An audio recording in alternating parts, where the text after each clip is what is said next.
Hello, and welcome to another episode of the Camerata Podcast, the CamerataCast. This is Andres Marquez, your host as always, and today I have with me a very unique creator, an animator, as well as the host of In All Night Live, a variety and gaming streaming show with two of the other hosts being puppets, from what I've seen. So let me tell you this really wacky story. Okay. You know where peanut butter came from? Okay, hold on. It's my turn now. Oh, okay. Yeah. Okay. Get out of the chair. All right. Okay. All right, relax, We gotta dude. do this. Dang. If we're gonna do this, we gotta do this All right, right. but you know it's supposed to be a Jeff off, and I gotta Yeah. get my time. It's a joff off. It's Joff. Joff off. It's Joff. Joff off. Joff off. It's a Jeff off. Geoff off? Joff off. We gotta workshop that. Yeah. Do you want to take it away, Jason? Hey, how you doing? God, we're up to like 20 puppets on the show now, actually. Oh gosh, then I haven't seen I haven't Yeah, scratched the surface. My gosh.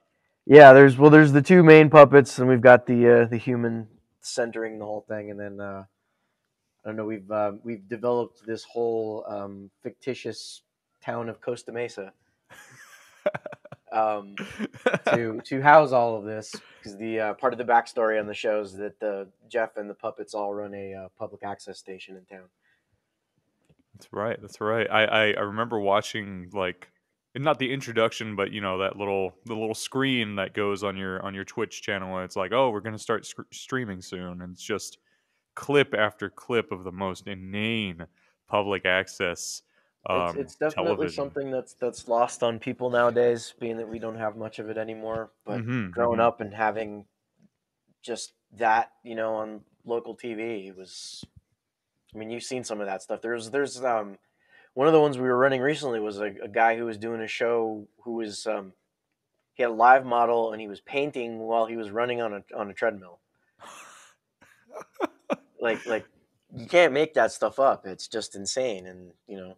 The people like that had a platform way back when, and that's generally, you know, what I spent my day watching, because there were, you know, maybe 30 channels. Back when you actually had to think of them as channels too. That's right. Yeah, now if you want to watch weird shit like that, people running on treadmills while painting, that's what YouTube is all for. Yeah, YouTube or Twitch. I don't know, but sure. Nobody's doing anything even that weird on Twitch nowadays. That I've seen anyway. Maybe I'm not looking hard enough. Perhaps.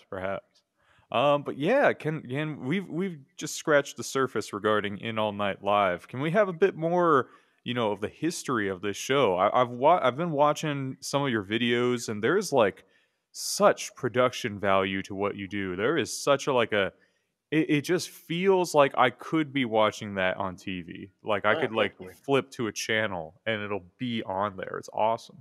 Yeah, it's kind of an amalgamation of like everything I've been doing over the last, I don't know, like 15 years or so. Because it's a little bit of animation, a little bit of puppetry. There's a lot of, you know, now we're getting into making shorts and things almost every week. There's a little bit of filmmaking involved.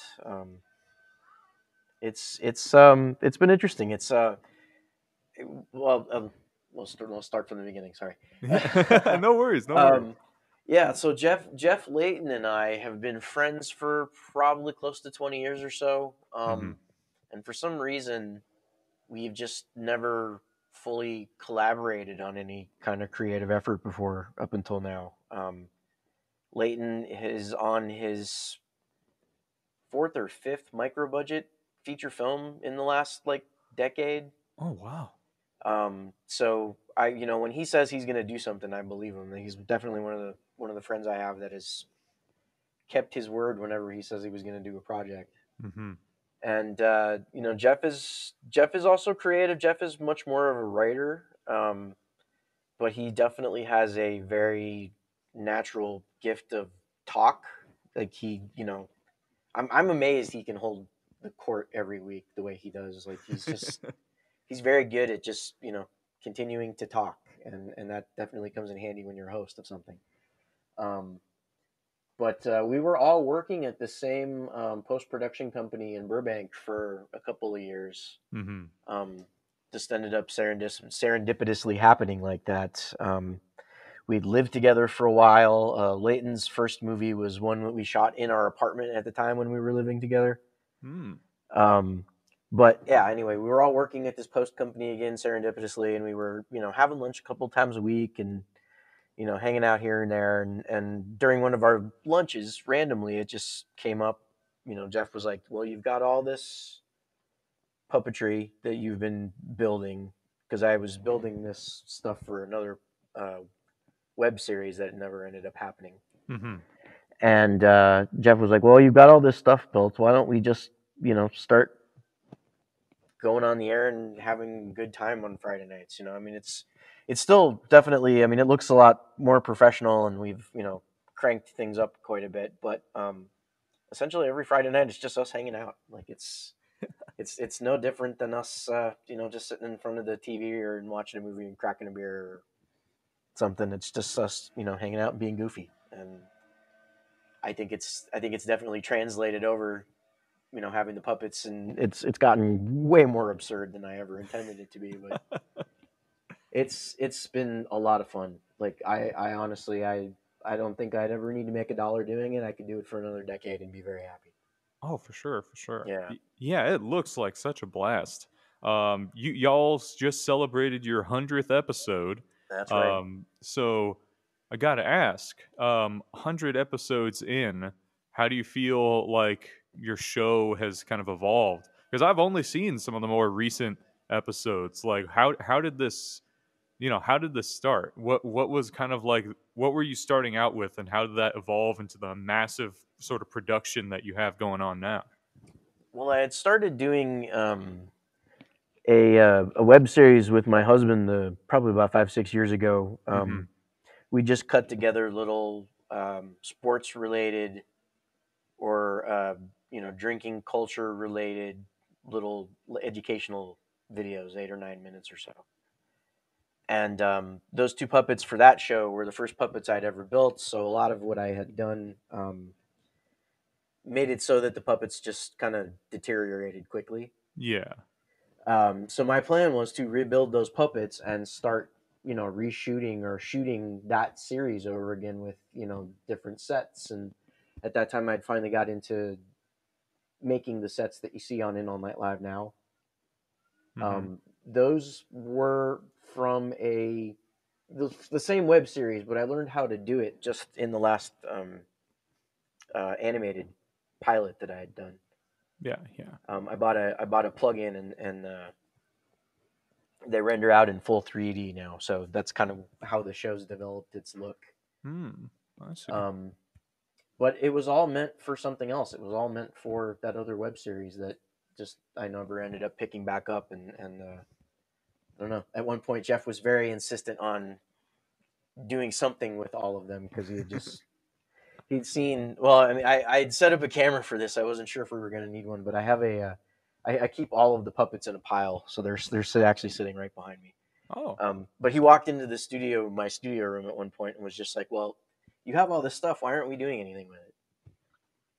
And it really just snowballed from there. It just became this big, huge mess that I've slowly been dumping more and more story points into. And now Leighton has become very fascinated by the filmmaking side of shooting these things. So we've been doing actual shorts out and about in the real world, which is really nice. We're going to definitely expand upon that. I know we've kind of been talking about a couple of feature ideas. Leighton in particular, I don't want to give too much away, but I think we may end up having that shot by the end of the year at least. Awesome. Yeah, it just every time I think it's slowing down, it just picks up speed. I've managed to do something really fun with my two of my best friends, and they are now as creatively invested in it as I am. So it's it's been strange. I've never been on anything where I've been the source of the inspiration or the drive, and they've really run with it too. So it's kind of kept me going at the same time. Sure, I dig it. This just sounds like such an inspiring and such a this endeavor just sounds so fulfilling, honestly. It sounds like such a unique experience, and it sounds like all the work you put into it just gives equal amounts of joy as output. So it's like, I don't know. I've personally never been a part of a project that seems to be on the grand scale that this is. And this, I mean, I'm not saying that this is like, this ain't Marvel movie shit, but it still Right, seems yeah. like, yeah, it still seems like there is so much work that goes into it. If you don't mind me asking, like, per episode, because I know you stream these and then, you put them on YouTube, Mhm. per episode, how much pre-production goes into this? I'm without taking into account the building of sets and things like that. Because the funniest thing with the sets is I had a good majority of them built before we started doing this. Yeah, yeah. So I was able to kind of like use the backlog of them. Like I said, because they were for another project. I would say maybe I put. And well, not also. That's the sorry. That's the funniest thing too. Not counting the sets and building the puppets. The puppets Right. usually take a bit. Right. But just to actually do the show every week with what I have now, maybe 2-3 hours just to set everything up. Mm. We've got it pretty streamlined at this point. I even keep a pre-show checklist on my desk so I can cross things off as I'm going through. I like that. That's organized. Yeah. It's honestly, the only thing I can say at this point that we're lacking on this show that would give it a little bit more depth is just some space. The room that we do it in isn't too big. I see. If I had more green screen space, it could actually make it look like we were walking into those rooms or being in that environment. Right now, we kind of just look flat in front of them. But it's definitely that, and like I said, that's where the animation stuff comes in because it's essentially just the same kind of setup. You have a flat background in front of your 2-dimensional characters. Mm-hmm. I mean, Um, still, it's awesome to look. It's awesome to thank see. you. Thank you. It's the other thing too. I think one of the other things that helps is whenever I build any of these things, I try to make it so that either if it's an interior, I make sure that I can take the windows out and put in like a video loop or something out to make it look like it's outside. Right. You kind of have to layer them in a way that makes them look relatively realistic. It's honestly, I mean, the funniest thing to me is everybody always is very impressed by the sets, but there's not really much hard work that goes into them. Like, I've got it pretty down at this point. The all the lighting sources are pre-built, and it's a lot of copying and pasting and finessing. And once everything's in place, it renders out pretty much as you see it on the air every week. For sure. And brain fart. Had a thought, just kind of went out the window. Let me collect myself first. Yeah, please do. Sorry, I'm a little all over the place myself. No, it's all good. It's all good. Ah, goodness. I think that happens every episode. I'll just like be halfway through a thought, and then my brain will shut down for a bit. Yeah. All right. New thought. You delve into a lot of different forms of creativity when it comes to this show alone. You've got the filmmaking aspect. You've got the writing aspect. You've got the creation of puppets. You've got so many different facets of creativity.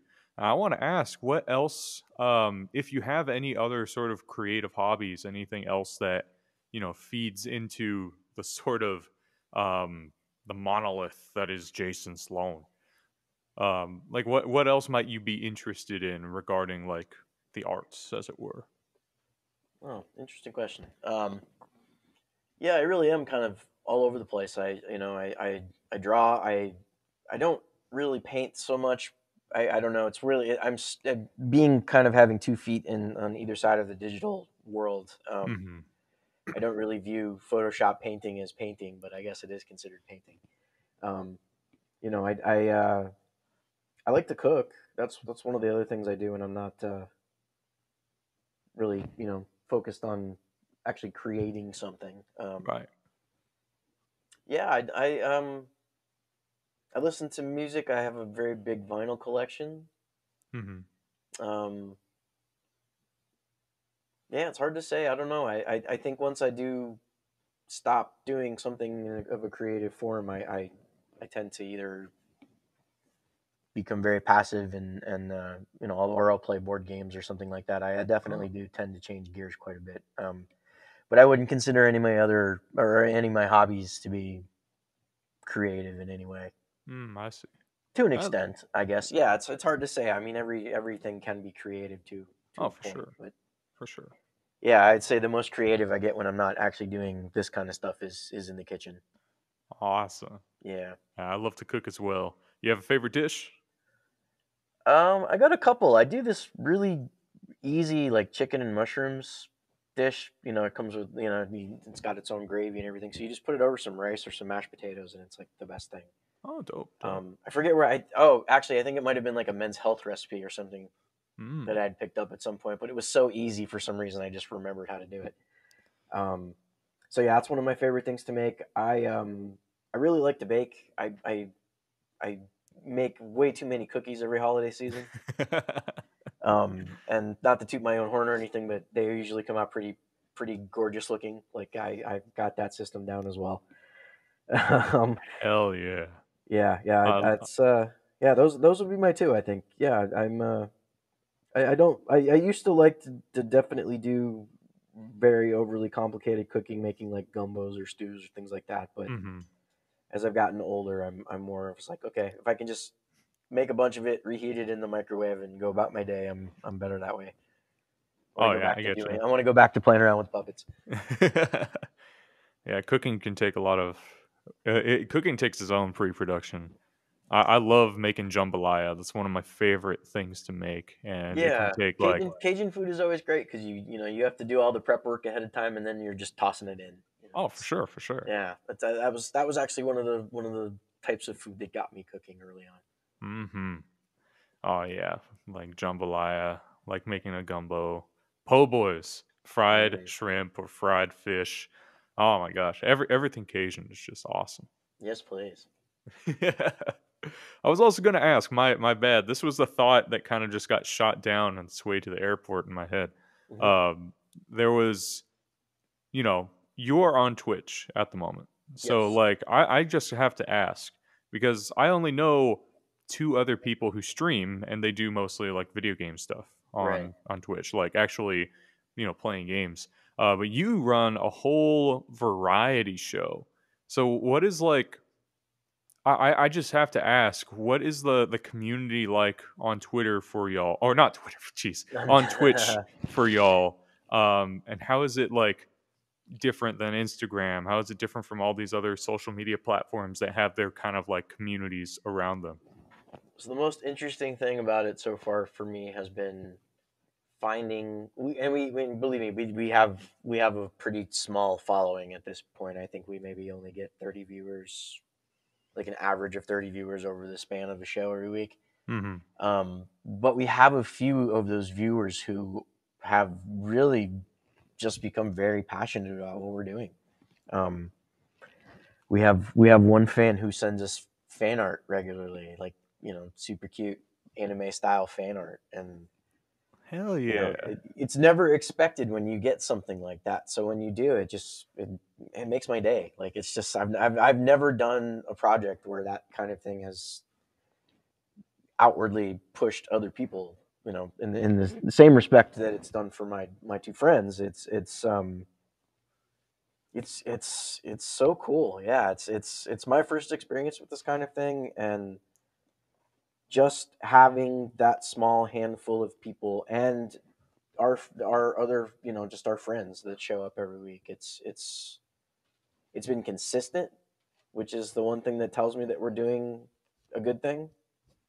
And like I said, they're passionate about it too. Like, if we don't do a show on a week, they're upset, and we'll have to kind of go on the next week and smooth it over and kind of do what we did. We were supposed to take 2 weeks off, this past week being the second week, but we ended up coming back and doing a show specifically for Jeff's nephew Miles, who's regularly sent us videos for the show as well. So wow, yeah, it's been that. It's been seeing a lot of the passion that comes with just the few people that we have found to this point that has kept us going. and I no doubt in my mind that there's more of them out there, and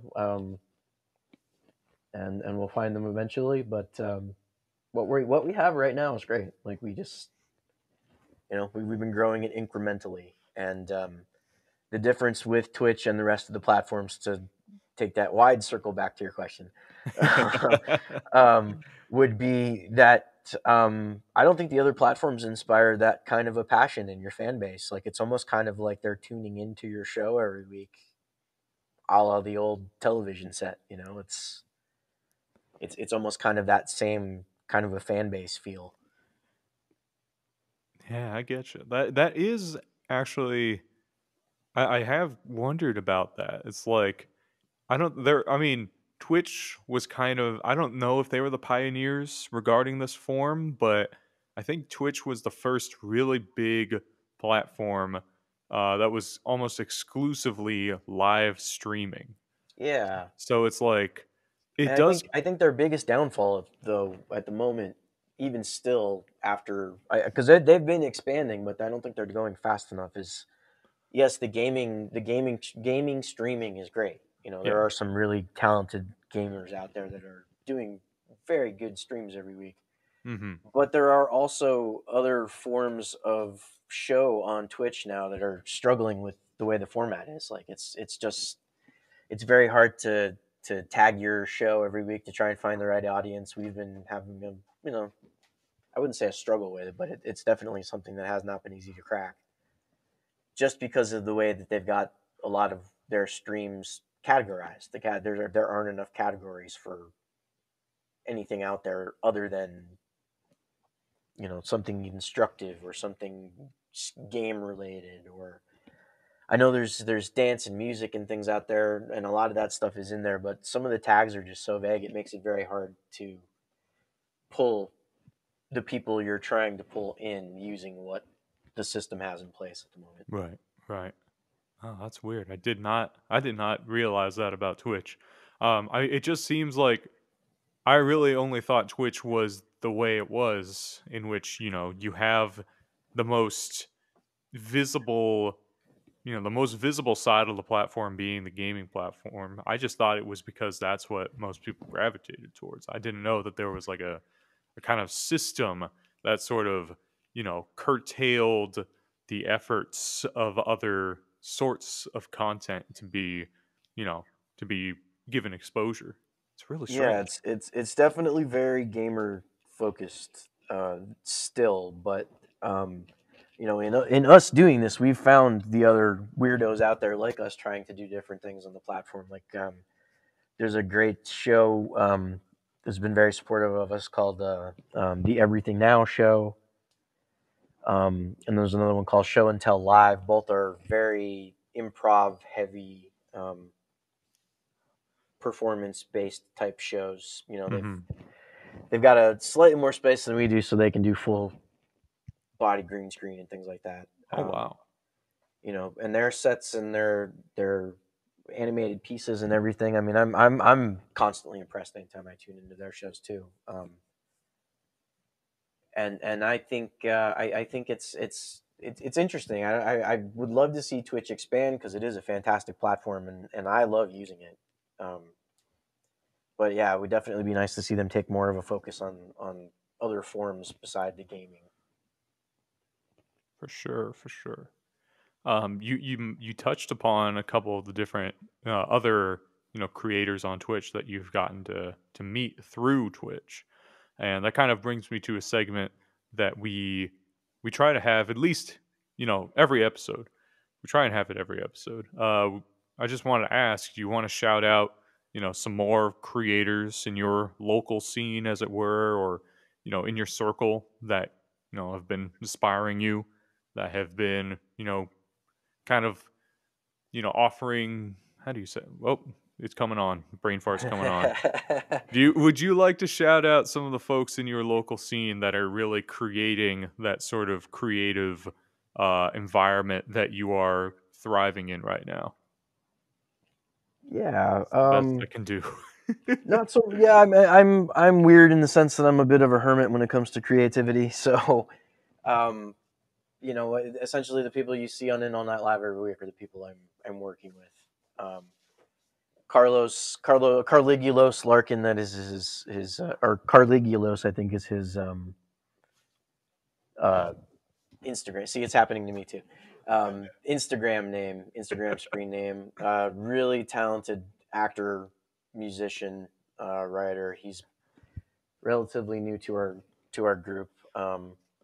He is helping me fill out the band, the house band that we now have on the show. So he's been a huge help. Leighton Matthews, who plays Makanadilla, he's, like I said, I've known him long enough to the point now where I know if he says he's going to do a project or start or say or finish something, he's going to do it, which leads me to believe we will shoot a movie by the end of the year at the moment. He's on his 4th or 5th micro budget feature film, and when I say micro budget, I'm talking very tiny budget. Him and a camera and a group of people that he has assembled that go out and act in these things. Jeffrey Gardner, who hosts In All Night Live, is an amazing writer. Him and I are working on what could amount to maybe another feature film based in this weird puppet world we're slowly building. Trying to think of others here. Oh, it's hard to say. Growing up here in Southern California, you run into a lot of very creative people. Growing up listening to bands like the Aquabats.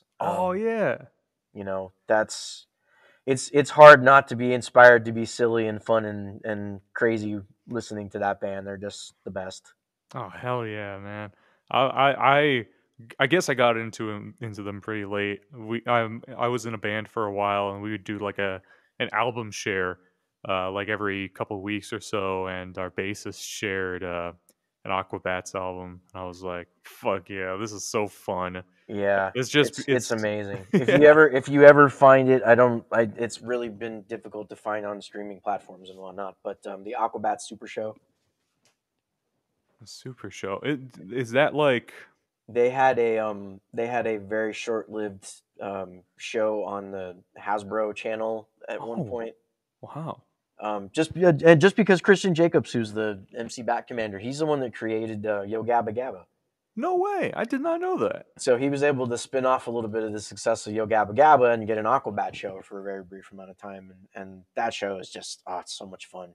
That's fucking rad. It's shot as low budget as you can possibly imagine. There's lots of monsters and rubber suits. Every time I watch it, I just go, wow, this is like an 8-year-old kid's like wet dream. Like, this is just so much fun. I feel like I have seen just like clips of that show on their Instagram. I'm not sure if that's the same thing. Well, they did a crowdfund a little while back and shot like 12 YouTube episodes, little short, like 10 minutes or so. Still every bit just as fun. I don't know how they pull it off, on such a small budget, but I know for a fact I gave them quite a bit of money during that campaign, so they must have raised a little bit. That's awesome. That just sounds like such a. The Aquabats seem to have their own cool community. They've got like, they've got the show, they've got their music. It feels like because of the personas they embody, it just feels so much easier to be like entranced by what they do. Yeah, and man, they do not break character. Like they're, there's Andy Kaufman level stuff going on there whenever they're performing. Have you seen them live? Multiple times, yeah. Cal State Fullerton, I think oddly remembering being like maybe the first time I'd seen them back when they were wearing wetsuits. But yeah, it was one of the things I've recaptured in the last couple of years as I started going to like ska and punk shows again. And that's definitely been a driving force behind my creativity. I dig it. That's so cool. It's hard to listen to ska music and not want to dance and be silly, So that's a lot of what's pushed this show around, and even to the point where I've dragged the two guys to shows, to concerts and things where they had no idea where they were going. and just to show them, it's like, okay, this is kind of what I have in mind while we're doing our thing. Like this weird level of loud insanity. Yeah, This is what we want. that's awesome. So I love it. that's been fun. I look forward to the point where we can actually take puppets into venues and things with us and do videos, like actual proper videos. Right now, anytime we go to something, I shoot a bunch of video inside the venue and then transpose the puppets into it. I see. But yeah, that's that. Like I said, it's growing up here. It's very hard not to be inspired every time you look around. I mean, there's murals, amazing architecture, Mm-hmm. just insane amounts of beauty. I mean, Griffith Park has always been one of my favorite spots in town. Oh hell yeah, Griffith Park's got so much like hidden shit in there. It's awesome. Yeah, it's the best. You you been to Amir's Garden? I have not. I need Oh. to say I used to go to Griffith Park a lot as a kid, and then as an adult, for some reason, anytime I'd go, I usually just took the long way and drove through the entire thing from end to end. But I have not spent a lot of time in the park as an adult, other than to just drive through. I really need to start doing that. Oh, I get you. Like it takes time for sure. You gotta block out time for that. But if you ever get it, take the hike up to Amir's Garden. It's probably my favorite part of the park. It's absolutely beautiful. What trail is it off of? It is near the parking lot. The trailhead is near the parking lot that is next to the tennis courts. Okay, kind of like on the Crystal Springs side. Yeah. So Okay. if you park at that parking lot, there's gonna be, they have the trailheads, and there's gonna be a sign that says, different destinations. Amir's Garden is gonna be on one of them. Oh, cool. Yeah, I'll And definitely have to go check that out. it's like a mile one way, so it's not It's too getting to bad. be it's getting to be like the optimal hike season in my mind every year. Just the Okay. transition from summer to fall. So I'm looking forward to doing a lot of that this year. Oh, same here. I'm actually going for a hike at Eaton Canyon in a couple weeks with some friends, so Oh, I'm very super nice. stoked for that. That's like Pasadena area. Yep. Yeah. Another area of town I need to spend more time in. Oh, for sure. I don't get over there enough.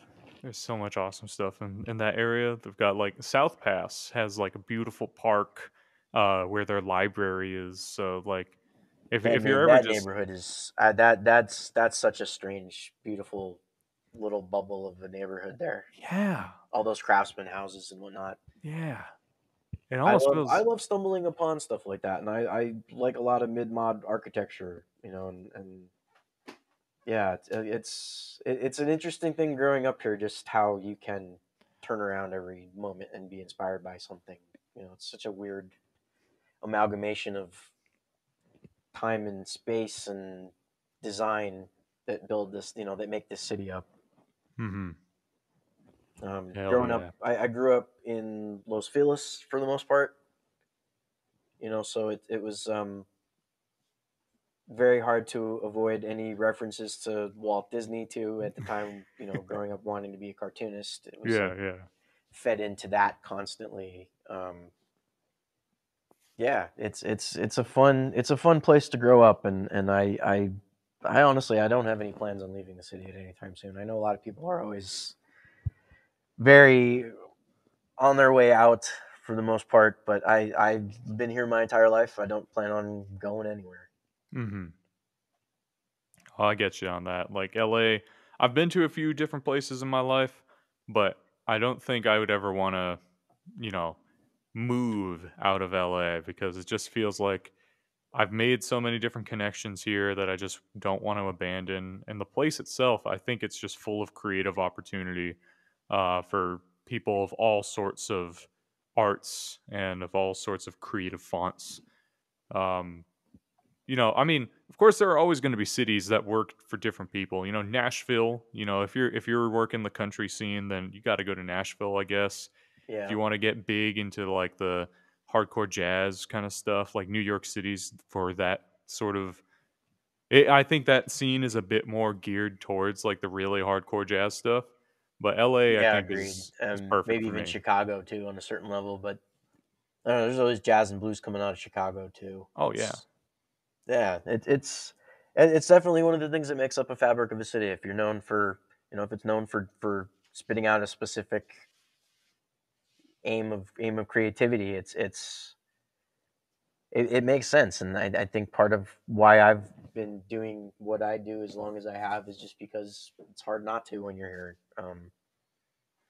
I live in a neighborhood that is constantly being taken over by film shoots and things, so you're just surrounded by it all the time.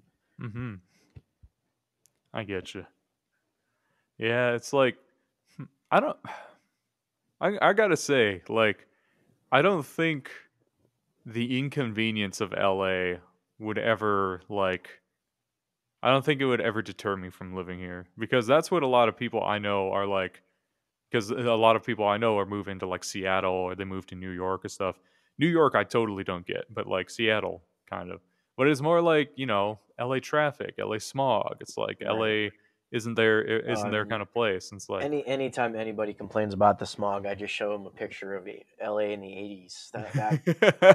Like this is like the cleanest air I think the city has ever had, post car anyway. Oh yeah.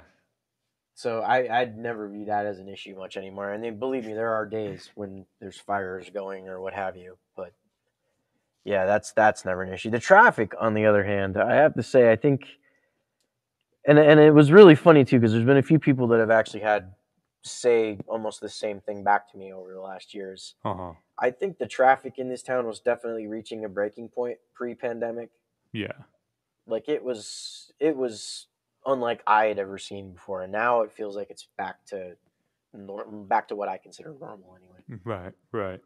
Yeah, as long as I'm doing 30 miles an hour whilst sitting in traffic on the freeway, I'm doing okay. At least we're moving. Yeah, I hear people complain about LA traffic a lot. I complained about it a lot, but then just about a week and a half ago, I went out to the East Coast for a friend's wedding, and we drove for 30 minutes in Boston, and that place is absolutely nuts. Nobody gives a flying fuck out there whether they live or die on those streets. It's crazy. Wow. It's like, it's scary almost. People just, running through cars while there's a green light for those cars to go. Just like, what is happening in this place? I was lucky to drive in LA yesterday. I felt lucky, like, oh, at least it's not Boston. Yeah, it's and growing up here too, it was always really funny. The joke was always the LA drivers were always the bad drivers, but now anytime I leave the city, it's always like Orange County or what have you, and it's just like, wow, slow down. This is terrifying. Like, why are you going this fast and this recklessly around me? Like, Mm-hmm. We might have become the safer California drivers at this point. By far. Sure. All right, so we're gonna wind down the cast a little bit. I just wanted to make some shout outs of my own to different folks in the creative scene. I want to give big old props to Hannah Ruth, an amazing musician, an amazing content creator, as it were. Content is such like an empty word, but it also means something specific, so I have to use it at certain points. But yeah, Hannah is the host right now of the Oasis House show in beautiful downtown Los Angeles. It's this event, a weekly event from what I can tell, where you have live music, you have very calming atmosphere. It just feels so serene from what I've seen, at least. I'm hoping to go to one of these shows when I don't have work scheduled on the night of the show. If you want to check out some of Hannah Ruth's stuff, just go onto their Instagram. They've got a couple different musical projects you can check out. They've got, videos of the house shows. And when another one comes up, give her the DMs and, head on down. It's a lovely time. I also want to shameless plug, shout out two of my bands that have both released music just within the past couple of weeks.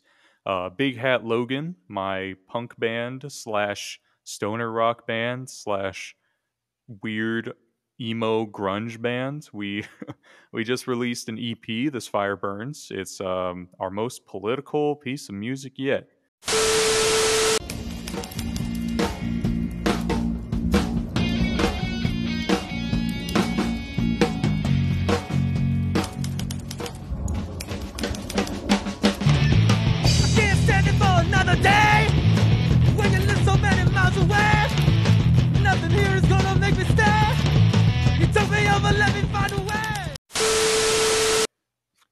fuck the government.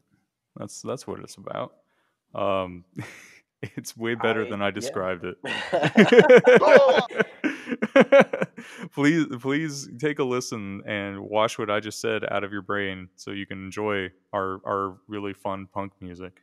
Or not. It seems to be topical at the time. So why not? Oh, well, I mean, if you're, it's definitely not something you're going to enjoy if you're, alt-right, or if you're very conservative at the least. If you're of a more liberal bend than you like punk music, then you'll probably enjoy it, we hope. All right, I'm in. Awesome. And Ravenous Wolves, the progressive thrash band I'm in, we just released a single, Blood Moon Ritual.